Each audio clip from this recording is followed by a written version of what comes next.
ಜೈಲಿನಲ್ಲಿ ಆರೋಪಿಗಳನ್ನು ಭೇಟಿ ಮಾಡೋದಕ್ಕೆ ವಕೀಲರಿಗೆ ಕೋರ್ಟ್ ಅನುಮತಿಯನ್ನು ಕೊಟ್ಟಿದೆ.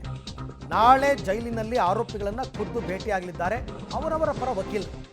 ದೋಷಾರೋಪ ನಿಗದಿಗೂ ಮುನ್ನ ಆರೋಪಿಗಳನ್ನು ಭೇಟಿ ಮಾಡ್ತಾರೆ. ಅವರು ಯಾರ್ಯಾರು ಲಾಯರ್ನ ನೇಮಿಸ್ಕೊಂಡಿರ್ತಾರೋ ಅವರು ಹೋಗಿ ಆರೋಪಿಗಳ ಜೊತೆ ಮಾತಾಡಿ ಕೆಲವೆಲ್ಲ ಮಾಹಿತಿಯನ್ನು ಪಡ್ಕೊಂಡು ಇಂಥ ಪ್ರಕರಣದಲ್ಲಿ ಸಾಮಾನ್ಯ ವಕೀಲರು ಮತ್ತು ಆರೋಪಿಗಳ ಭೇಟಿ ಆಗ್ತಾನೇ ಇರುತ್ತೆ, ಆಗಬೇಕು. ಕೆಲವೊಂದು ವಿಚಾರಗಳ ಬಗ್ಗೆ ಮಾಹಿತಿಯನ್ನು ಪಡ್ಕೋಬೇಕಾಗುತ್ತೆ.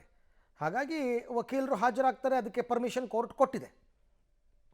ಈ ಬಗ್ಗೆ ಕೂಡ ಮತ್ತಷ್ಟು ಮಾಹಿತಿ ನನ್ನ ಕೊಲೀಗ ಮುರಳೀಧರ್ ಅವರಿಂದ ಪಡ್ಕೊಳ್ಳೋಣ. ಮುರಳಿ, ಈಗ ಆರೋಪಿಗಳು ಜೈಲಿನಲ್ಲಿರ್ತಕ್ಕಂಥವ್ರು ಮತ್ತು ವಕೀಲರ ಭೇಟಿ ಆಗಬೇಕಾಗುತ್ತೆ. ಟ್ರಯಲ್ಸ್ ಸಂದರ್ಭದಲ್ಲಿ ಪದೇ ಪದೇ ಭೇಟಿ ಮಾಡ್ತಿರ್ಬೇಕಾಗುತ್ತೆ. ಅದಕ್ಕೂ ಕೂಡ ಕೋರ್ಟ್ನ ಅನುಮತಿ ಅಗತ್ಯನಾ ಅಂತ? ಖಂಡಿತ ಅರವಿಂದ್, ಯಾಕಂದ್ರೆ ಪ್ರಮುಖವಾಗಿ ಕಳೆದ ಬಾರಿ ಎಲ್ಲ ಕೂಡ ವಕೀಲರನ್ನ ಭೇಟಿ ಮಾಡುವಂಥ ವಿಚಾರದಲ್ಲೂ ಕೂಡ ಒಂದಿಷ್ಟು ಆಕ್ಷೇಪನ ಜೈಲಾಧಿಕಾರಿಗಳು ಎತ್ತಿದ್ರು. ಯಾಕಂದ್ರೆ ಪ್ರತಿ ಬಾರಿಯೂ ಕೂಡ ಕೋರ್ಟ್ಗೆ ಬಂದ ಸಂದರ್ಭದಲ್ಲಿ ವಕೀಲರ ಭೇಟಿಗೂ ಕೂಡ ಜೈಲಾಧಿಕಾರಿಗಳು ಸರಿಯಾಗಿ ಮಾಹಿತಿಯನ್ನ ಕೊಡ್ತಾ ಇಲ್ಲ, ಜೊತೆಗೆ ಭೇಟಿ ಮಾಡ್ಲಿಕ್ಕೂ ಕೂಡ ಅವಕಾಶವನ್ನ ಕೊಡ್ತಾ ಇಲ್ಲ ಅಂತೇಳಿ ಆರೋಪವನ್ನ ಮಾಡ್ತಾ ಇದ್ರು. ಈಗ ಆರೋಪಕ್ಕೆ ತಕ್ಕಂತೆ ಈಗ ಜೈಲಿನಲ್ಲೇ ಅಂದ್ರೆ ಜೈಲ ಅಧಿಕಾರಿಗಳಿಗೆ ಕೋರ್ಟ್ನ ಮೂಲಕ ಒಂದು ಸೂಚನೆಯನ್ನ ಕೊಡಿಸಿದ್ದಾರೆ. ಸೂಚನೆಯನ್ನ ಕೊಡಿಸಿ ನಾವು ಭೇಟಿಯನ್ನ ಮಾಡ್ತಾ ಇದೀವಿ. ನಾಳೆ ಎಲ್ಲ ಆರೋಪಿಗಳು ಏನು 6 ಆರೋಪಿಗಳು ಈಗ ಜೈಲಿನಲ್ಲಿದ್ದಾರೆ. ಜೈಲಿನಲ್ಲಿರೋ ಹಿನ್ನೆಲೆಯಲ್ಲಿ ಎಲ್ಲ ಆರೋಪಿಗಳಿಗೂ ಕೂಡ ಚಾರ್ಜ್ ಫ್ರೇಮ್ ಅಂದ್ರೆ ಏನು, ಚಾರ್ಜ್ ಫ್ರೇಮ್ ಅನ್ನ ಯಾವ ರೀತಿಯಲ್ಲಿ ಮಾಡ್ತಾರೆ, ಜೊತೆಗೆ ನ್ಯಾಯಾಲಯ ಯಾವ ರೀತಿಯ ಪ್ರಶ್ನೆಗಳನ್ನ ಕೇಳುತ್ತೆ, ಜೊತೆಗೆ ನೀವು ಯಾವ ರೀತಿಯ ಉತ್ತರಗಳನ್ನ ಕೊಡಬೇಕು ಅನ್ನೋದ್ರ ಬಗ್ಗೆ ಒಂದಷ್ಟು ಅರಿವು ಮೂಡಿಸುವಂತ ಕೆಲಸಗಳಿದಾವೆ. ಜೊತೆಗೆ ನಾವು ಸೋಮವಾರ ಅವರನ್ನ ಭೇಟಿಯನ್ನ ಮಾಡ್ತೀವಿ, ಮಂಗಳವಾರ ನೀವು ಚಾರ್ಜ್ ಅನ್ನ ಫ್ರೇಮ್ ಅನ್ನ ಮಾಡಿ ಅಂತ ಹೇಳಿ ಹೇಳಿದ್ರು. ಅಂದ್ರೆ ನಾಳೆ 1ನೇ ತಾರೀಕು ಸರ್ಕಾರಿ ರಜೆ ಇದೆ, ಅವತ್ತು ಭೇಟಿಯನ್ನು ಮಾಡ್ಲಿಕ್ಕೆ ಅವಕಾಶನ ಕೊಡೋದಿಲ್ಲ. ಆ ಹಿನ್ನೆಲೆಯಲ್ಲಿ ನೀವು ಏನಾದ್ರು ನಿರ್ದೇಶನವನ್ನು ಕೊಟ್ಟರೆ ನಾಳೆ ಭೇಟಿಯನ್ನ ಮಾಡ್ತೀವಿ ಅಂತ ಹೇಳಿದ್ರು. ನ್ಯಾಯಾಧೀಶರು ಅಲ್ಲೇ ಖುದ್ದಾಗಿ ಜೈಲಧಿಕಾರಿಗಳಿಗೆ ಕರೆದು ಏನು ಸೂಚನೆಯನ್ನ ಕೊಟ್ಟಿದ್ದಾರೆ. ನಾಳೆ ಏನು ಎಷ್ಟು ಗಂಟೆಗೆ ಬರ್ತಾರೆ ಅವ್ರಿಗೆ ಅವಕಾಶವನ್ನ ಮಾಡಿಕೊಟ್ಟು ಆರೋಪಿಗಳ ಜೊತೆಲಿ ಮಾತನಾಡಲಿಕ್ಕೆ ಎಲ್ಲ ರೀತಿಯ ಸೌಲಭ್ಯಗಳನ್ನು ಕೂಡ ಒದಗಿಸಬೇಕು ಅಂತ ಹೇಳಿ ಸೂಚನೆಯನ್ನ ಕೊಟ್ಟಿರುವಂಥದ್ದು. ಆ ಹಿನ್ನೆಲೆಯಲ್ಲಿ ನಾಳೆ ಬಹುತೇಕ 3 ಗಂಟೆ ಸಂದರ್ಭದಲ್ಲಿ ಅವರು ಭೇಟಿಯನ್ನ ಮಾಡ್ತಾರೆ. ಭೇಟಿಯನ್ನ ಮಾಡಿ ಯಾವ್ಯಾವ ಪ್ರಕ್ರಿಯೆಗಳಿರುತ್ತೆ ಆ ಪ್ರಕ್ರಿಯೆಗಳ ಬಗ್ಗೆ ಮಾಹಿತಿಗಳನ್ನ ನೀಡುವಂಥ ಸಾಧ್ಯತೆಗಳಿರೋದು. ಅದಾದ ಬಳಿಕ ಸೋಮವಾರ ಎಲ್ಲ 17 ಆರೋಪಿಗಳೇನಿದ್ದಾರೆ 17 ಆರೋಪಿಗಳು ಕೂಡ ಖುದ್ದಾಗಿ ಹಾಜರಾಗಬೇಕು ಅಂತೇಳಿ ಸೂಚನೆಯನ್ನು ಕೊಟ್ಟಿದ್ದಾರೆ. ಖುದ್ದಾಗಿ ಫಿಸಿಕಲ್ ಅಪಿಯರೆನ್ಸ್ ಆದ ಬಳಿಕ ಚಾರ್ಜ್ ಫ್ರೇಮ್ನ ಪ್ರಕ್ರಿಯೆಗಳೇನಿತ್ತು ಆ ಪ್ರಕ್ರಿಯೆಗಳನ್ನ ನಡೆಸುವಂಥ ಕೆಲಸಗಳನ್ನ ಈಗ ನ್ಯಾಯಾಲಯ ಮಾಡ್ತಾ ಇರುವಂಥದ್ದು. ಅರವಿಂದ್, ಓಕೆ, ಬಟ್ ಇವಾಗ 17 ಜನ ಆರೋಪಿಗಳು ಕೂಡ ವೈಯಕ್ತಿಕವಾಗಿ ಇಂಡಿವಿಜುವಲ್ ಆಗಿ ತಮ್ಮ ವಕೀಲರನ್ನ ನೇಮಿಸ್ಕೊಂಡಿದ್ದಾರಾ ಅಂತ?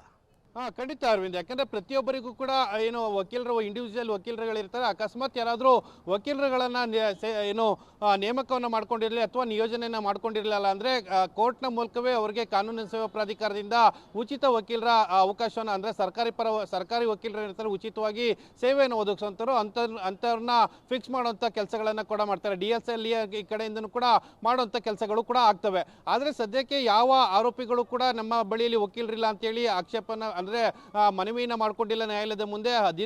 3ನೇ ತಾರೀಕು 17 ಜನ ಆರೋಪಿಗಳಿದ್ದಾರೆ. 17 ಜನ ಆರೋಪಿಗಳು ಕೂಡ ನ್ಯಾಯಾಲಯದ ಮುಂದೆ ಹಾಜರಾದಂಥ ಸಂದರ್ಭದಲ್ಲಿ ಚಾರ್ಜ್ ಫ್ರೇಮ್ ಮಾಡ್ತಾರೆ. ಚಾರ್ಜ್ ಫ್ರೇಮ್ನ ಸಂದರ್ಭದಲ್ಲಿ ಅವರ ಪರ ವಕೀಲರು ಇರಲೇಬೇಕು ಅಂತ ಏನಿಲ್ಲ. ಯಾಕಂದ್ರೆ ನ್ಯಾಯಾಧೀಶರು ಮತ್ತು ಆರೋಪಿಗಳ ನಡುವೆ ನಡೆಯುವಂಥ ಕಾನ್ವರ್ಸೇಷನ್ಗೆ ಸಂಬಂಧಪಟ್ಟಂತೆ ಅವರು ಯಾವ ರೀತಿಯ ವಿಚಾರಣೆಯನ್ನು ಎದುರಿಸಬೇಕಂತೆ ಮತ್ತು ನಿಮ್ಮ ಮೇಲೆ ಯಾವ ಆರೋಪಗಳಿದಾವೆ ಅನ್ನೋದ್ರ ಬಗ್ಗೆ ನ್ಯಾಯಾಧೀಶರು ಆರೋಪಿಗಳಿಗೆ ಹೇಳ್ತಾರೆ.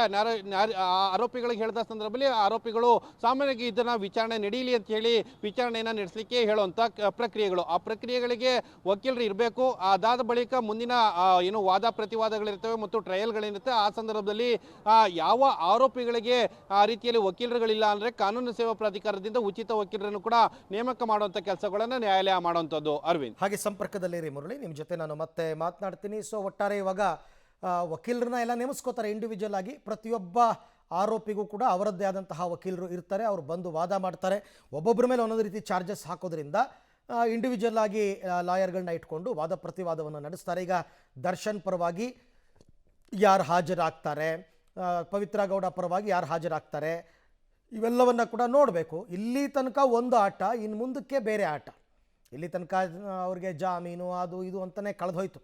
ಹಾಗೆ ನೋಡೋಕೆ ಹೋದರೆ ಕೋರ್ಟ್ಗೆ ಚಾರ್ಜ್ ಶೀಟ್ ಸಲ್ಲಿಕೆ ಮಾಡಿ 1 ವರ್ಷನೇ ಆಗೋಯ್ತು. ರೇಣುಕಾಸ್ವಾಮಿ ಕೊಲೆ ಅಶ್ಲೀಲ ಮೆಸೇಜ್ ಸಂಬಂಧ ನಡೆದಿದೆ. ದೋಷಾರೋಪ ಪಟ್ಟಿಯಲ್ಲಿ ಏನಿರುತ್ತೆ ಅನ್ನೋದಕ್ಕೆ ಸಂಬಂಧಪಟ್ಟಂತಹ ಮಾಹಿತಿ.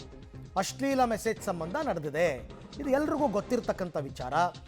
ದ್ವೇಷ ಸಾಧನೆಗಾಗಿ ಕಿಡ್ನ್ಯಾಪ್ ಮತ್ತು ಮರ್ಡರನ್ನು ಮಾಡಲಾಗಿದೆ. ಆತನ ವಿರುದ್ಧ ದ್ವೇಷ ತೀರಿಸ್ಕೊಳ್ಳೋದಕ್ಕೆ ಕಿಡ್ನ್ಯಾಪ್ ಮಾಡಿ ಮರ್ಡರ್ ಮಾಡಿದ್ದಾರೆ ಅಂತಕ್ಕಂಥದ್ದು. ಅಭಿಮಾನಿಗಳನ್ನು ತಮ್ಮ ದ್ವೇಷ ಸಾಧನೆಗಾಗಿ ದರ್ಶನ್ ಬಳಸ್ಕೊಂಡಿದ್ದಾರೆ. ಆ ಆರೋಪಿಗಳಲ್ಲಿ ಕೆಲವರೆಲ್ಲ ದರ್ಶನ್ ಅಭಿಮಾನಿಗಳಿದ್ದಾರೆ.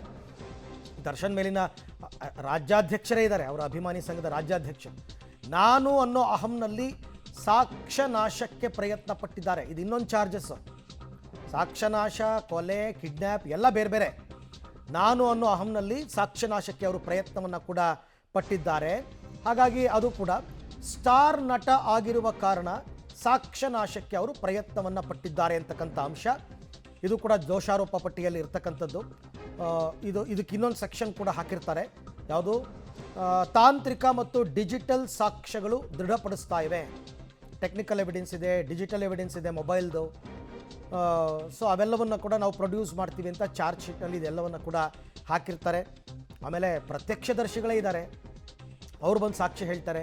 CCTV ದೃಶ್ಯಗಳು ಘಟನೆಗೆ ಪೂರಕವಾಗಿದೆ, ಅಂದರೆ ನಾವೇನು ಆರೋಪ ಮಾಡ್ತಾ ಇದ್ದೀವಿ ಪೂರಕವಾದ ದೃಶ್ಯಾವಳಿಗಳು ಇವೆ ಅನ್ನುವಂಥದ್ದನ್ನು ಕೂಡ ಅವರು ಚಾರ್ಜ್ ಶೀಟ್ನಲ್ಲಿ ಹೇಳಿರ್ತಾರೆ. ಅದನ್ನು ಕೋರ್ಟ್ ಮುಂದೆ ಅವರು ಪ್ರೊಡ್ಯೂಸ್ ಮಾಡ್ತಾರೆ, ಯಾವ್ಯಾವ ದೃಶ್ಯಗಳಿದೆ, ಏನು ಎತ್ತ ಅಂತಕ್ಕಂಥದ್ದನ್ನು. ಅದರಲ್ಲಿ ದರ್ಶನ್ ಕಾಣಿಸ್ಕೋತಾರಾ ಇಲ್ವಾ ಇದೆಲ್ಲ ಆಗಬೇಕು. ರೇಣುಕಾಸ್ವಾಮಿಗೆ ಹಿಂಸೆ ಕೊಟ್ಟಿರೋದ್ರ ಬಗ್ಗೆ ದೃಢಪಟ್ಟಿದೆ, ಅಂದರೆ ಪೋಸ್ಟ್ಮಾರ್ಟಮ್ ರಿಪೋರ್ಟ್ ಎಲ್ಲ ಹೇಳುತ್ತಲ್ಲ ಅವರಿಗೆ ಎಲ್ಲೆಲ್ಲಿ ಗಾಯ ಆಗಿತ್ತು, ಏನು ಎತ್ತ, ಹಿಂಸೆ ಕೊಟ್ಟು ಕೊಲೆ ಮಾಡಲಾಗಿದೆ ಅಂತಕ್ಕಂಥ ಆರೋಪವನ್ನು ಕೂಡ ಈಗ ಅವ್ರ ಮೇಲೆ ಮಾಡಿರ್ತಕ್ಕಂಥದ್ದು. ಅದ್ರ ಬಗ್ಗೆ ಕೂಡ ಈಗ ರಿಪೋರ್ಟಲ್ಲಿ ಕೆಲವೆಲ್ಲ ಹೇಳಿದ್ದಾರೆ. ಸೊ ಈ ಎಲ್ಲ ಅಂಶಗಳು ಕೂಡ ಇರುತ್ತೆ. ಇದೆಲ್ಲವನ್ನು ನ್ಯಾಯಮೂರ್ತಿಗಳು ಓದಿ ಹೇಳ್ತಾರೆ. ನೋಡಿ, ನಿಮ್ಮ ಮೇಲೆ ಇಂಥಿಂಥ ಆರೋಪಗಳಿದೆ, ಏನು ಹೇಳ್ತೀರಾ? ಒಪ್ಕೋತೀರಾ? ವಾದವನ್ನು ಮುಂದುವರಿಸ್ತೀರಾ? ಈ ಬಗ್ಗೆ ಮತ್ತಷ್ಟು ಮಾಹಿತಿ ನನ್ನ ಕೊಲೀಗ ಮುರಳೀಧರ್ ಅವರಿಂದ ಪಡ್ಕೊಳ್ಳೋಣ. ಮುರಳಿ, ಇವಾಗ ಚಾರ್ಜ್ ಶೀಟ್ನಲ್ಲಿ ಪ್ರತಿಯೊಬ್ಬ ಆರೋಪಿಗೂ ಇಂಡಿವಿಜುವಲ್ ಆಗಿ ದೋಷಾರೋಪಗಳು ಇರ್ತವ, ಇಂಡಿವಿಜುವಲ್ ಆಗಿ ಒಬ್ಬೊಬ್ಬರಿಗೂ ಅದನ್ನು ನ್ಯಾಯಮೂರ್ತಿಗಳು ಹೇಳ್ತಾರ ಇರ್ತಕ್ಕಂಥ ಆರೋಪ? ಓವರಾಲ್ ಈ ಪ್ರಕ್ರಿಯೆ ಹೇಗೆ ನಡೆಯುತ್ತೆ ಅಂತ? ಅರವಿಂದ್, ಏನಂದ್ರೆ ಪ್ರಮುಖವಾಗಿ ಯಾವ್ಯಾವ ಆರೋಪಿಗಳಿರ್ತಾರೆ, ಮೊದಲನೇ ಆರೋಪಿಯಿಂದ 17ನೇ ಆರೋಪಿಯ ತನಕ ಪ್ರತಿಯೊಬ್ಬ ಆರೋಪಿಗೂ ಕೂಡ ಬೇರೆ ಬೇರೆ ಸೆಕ್ಷನ್ಗಳು ಕೂಡ ಇದಾವೆ. ಯಾಕಂದ್ರೆ ಒಂದಷ್ಟು ಜನ ಕೊಲೆಯಲ್ಲಿ ಮತ್ತು ಅಪಹರಣದಲ್ಲಿ ಭಾಗಿಯಾಗಿದ್ದಾರೆ, ಇನ್ನೊಂದಷ್ಟು ಜನ ಸಾಕ್ಷಿ ನಾಶದಲ್ಲಿ ಭಾಗಿಯಾಗಿರುವಂಥದ್ದು. ಅಂದ್ರೆ ಇದರಲ್ಲಿ 14 ಜನ, ಆದರೆ 17 ಜನ ಆರೋಪಿಗಳು ಕೂಡ ಇದ್ದಾರೆ. 17 ಜನ ಆರೋಪಿಗಳ ಪೈಕಿ 14 ಜನ ಆರೋಪಿಗಳು ಅವರು ನೇರವಾಗಿ ಕೊಲೆಗೆ ಭಾಗಿಯಾಗಿರುವಂಥದ್ದು. ಮತ್ತು ಇನ್ನುಳಿದಂಥ 3 ಜನ ಆರೋಪಿಗಳೇನಿದೆ ಅಂದ್ರೆ ಶವ ಬಿಸಾಡಲಿಕ್ಕೆ ಬಂದವಂಥವ್ರು ಮತ್ತು ಸಾಕ್ಷಿ ನಾಶ ಮಾಡಲಿಕ್ಕೆ ಬಂದಂಥವ್ರು, ಅವರ ವಿರುದ್ಧ ಯಾವುದೇ ರೀತಿಯ ಕೊಲೆಯ ಆರೋಪಗಳು ಇಲ್ಲ. ಆ ಆರೋಪಗಳು ಇಲ್ಲದೆ ಇರುವಂತವ್ರನ್ನ ಎಲ್ಲರನ್ನೂ ಕೂಡ ಸಾಕ್ಷಿ ನಾಶದ ಪ್ರಕರಣದಲ್ಲಿ ವಿಚಾರಣೆಯನ್ನು ಮಾಡಲಾಗ್ತದೆ.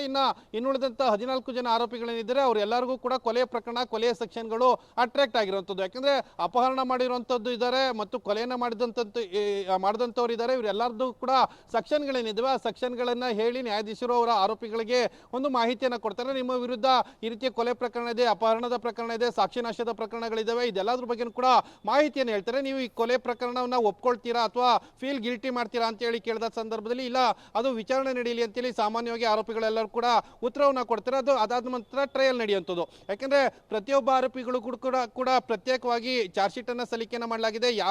ಯಾವ್ಯಾವ ಆರೋಪಿಗಳ ಪಾತ್ರ ಎಷ್ಟೆಷ್ಟಿದೆ ಮತ್ತು ಯಾವ್ಯಾವ ಆರೋಪಿಗಳು ಯಾವ್ಯಾವ ಸೆಕ್ಷನ್ ಅಲ್ಲಿ ಅಟ್ರಾಕ್ಟ್ ಆಗ್ತಾರೆ, ಜೊತೆಗೆ ಆರೋಪಿಗಳು ಅಪಹರಣ ಮಾಡುವಂಥದ್ದಿಂದ ಇರ್ಬೋದು, ಸಾಕ್ಷಿ ನಾಶ ಮಾಡೋ ತನಕ ಕೂಡ ಯಾವ್ಯಾವ ಪಾತ್ರದಲ್ಲಿ ಯಾವ್ಯಾವ ಕ್ಷಣದಲ್ಲಿ ಅವರ ಅಪಿಯರೆನ್ಸ್ ಇದೆ, ಇದೆಲ್ಲದ್ರ ಬಗ್ಗೆ ಕೂಡ ಪ್ರತ್ಯೇಕವಾಗಿ ದೋಷಾರೋಪ ಪಟ್ಟಿಯಲ್ಲಿ ಉಲ್ಲೇಖವನ್ನು ಮಾಡಿದ್ದಾರೆ.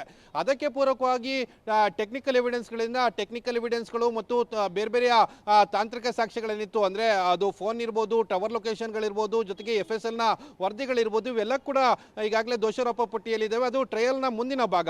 ಯಾಕೆಂದ್ರೆ ಕೇವಲ ನಾಳೆ ಅಂದ್ರೆ ಸೋಮವಾರ ಮಾಡುವಂತ ಚಾರ್ಜ್ ಫ್ರೇಮ್ ಏನಿದೆ, ಚಾರ್ಜ್ ಫ್ರೇಮ್ ನಲ್ಲಿ ಯಾವ್ಯಾವ ಆರೋಪಿಗಳಿಗೆ ಯಾವ ಸೆಕ್ಷನ್ಗಳು ಹಾಕಿದವು ಮತ್ತು ಅದನ್ನ ನೀವು ಒಪ್ಕೊಳ್ತೀರಾ ಅಂತ ಕೇಳ್ತಾರೆ. ಟ್ರಯಲ್ ಅನ್ನ ಮುಂದುವರಿಸೋದಕ್ಕೆ ನಿಮ್ಮ ಸಮ್ಮತಿ ಇದೆಯಾ, ಅದೆಲ್ಲದ್ರ ಬಗ್ಗೆ ಕೂಡ ಉತ್ತರವನ್ನ ಪಡೆದುಕೊಂಡು ಅದಾದ ಬಳಿಕ ಟ್ರಯಲ್ ಅನ್ನ ಮುಂದುವರಿಸಲಿಕ್ಕೆ ಅವಕಾಶವನ್ನ ಮಾಡಿಕೊಡುವಂಥದ್ದು. ಅರವಿಂದ್, ರೈಟ್, ಥ್ಯಾಂಕ್ ಯು ತಮ್ಮ ಎಲ್ಲ ಮಾಹಿತಿಗೆ. ಅಲ್ಲಿಗೆ ಸೋಮವಾರ ನನ್ನ ಪ್ರಕಾರ ಹೆಚ್ಚು ಕಡಿಮೆ ಇಡೀ ದಿನದ ಕಲಾಪ ಇದಕ್ಕೆ ಆಗುತ್ತೆ. 17 ಜನರದ್ದು ಚಾರ್ಜಸ್ ಓದಬೇಕು. 17 ಜನರ ಮೇಲೆ ಪೊಲೀಸರು ಮಾಡಿರ್ತಕ್ಕಂಥ ಆರೋಪಗಳೇನು ಎಲ್ಲವನ್ನೂ ಒಬ್ಬೊಬ್ಬರಾಗೆ ಕರೆದು ಅವ್ರ ಮುಂದೆ ಹೇಳಿ ಆಮೇಲೆ ಚಾರ್ಜಸ್ ಫ್ರೇಮ್ ಆಗ್ತಕ್ಕಂಥದ್ದು. ಸೋಮವಾರ ಇಡೀ ದಿನ ಪ್ರತಿಯೊಬ್ಬರು ಅದಕ್ಕೋಸ್ಕರ ಖುದ್ದಾಗಿ ಹಾಜರಿರಬೇಕಾಗುತ್ತೆ.